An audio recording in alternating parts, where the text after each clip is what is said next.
New York, La plus grande ville des États-Unis, commence ce samedi 25 octobre à élire son nouveau maire. Et le nom qui sortira des urnes le 4 novembre pourrait bien être celui de Zoran Mamdani, élu local de 34 ans issu de la gauche du Parti démocrate. Ce week-end démarre le vote anticipé par correspondance pour tous les New-Yorkais inscrits sur les listes électorales qui choisissent cette voie plutôt que de se rendre aux urnes le jour du scrutin.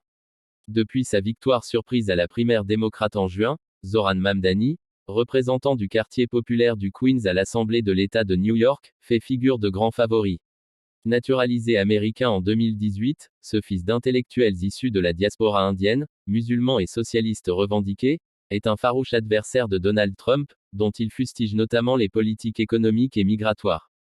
Dans cette mégapole de 8,5 millions d'habitants parmi les plus chères du monde, il a bâti sa campagne sur la promesse d'une ville plus abordable, avec des habitations à loyers encadrés plus nombreuses, des bus et des crèches gratuits. Face à lui, l'ex-gouverneur de l'État Andrew Cuomo, 67 ans, figure de l'establishment démocrate qui concourt en indépendant après avoir perdu la primaire face à son jeune adversaire. Et Curtis Sliwa, un républicain de 71 ans. Selon 3 sondages réalisés en octobre, Zoran Mamdani est crédité de 46 à 52% des intentions de vote, soit entre 11 et 13 points de plus qu'Andrew Cuomo.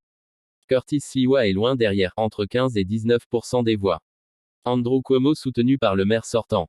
Jeudi, l'ex-gouverneur a reçu le soutien du maire sortant, le démocrate Eric Adams, lequel avait renoncé à concourir fin septembre au vu de sondages très peu encourageants, après un mandat entaché par des accusations de corruption.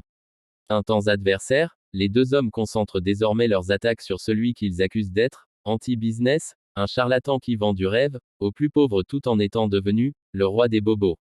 Zoran Mamdani se voit aussi dépeint comme un extrémiste, renvoyé à ses déclarations passées sur la police, raciste, ou représentant une menace pour l'importante communauté juive de la ville du fait de son militantisme pro-palestinien et ses positions très dures sur la politique d'Israël.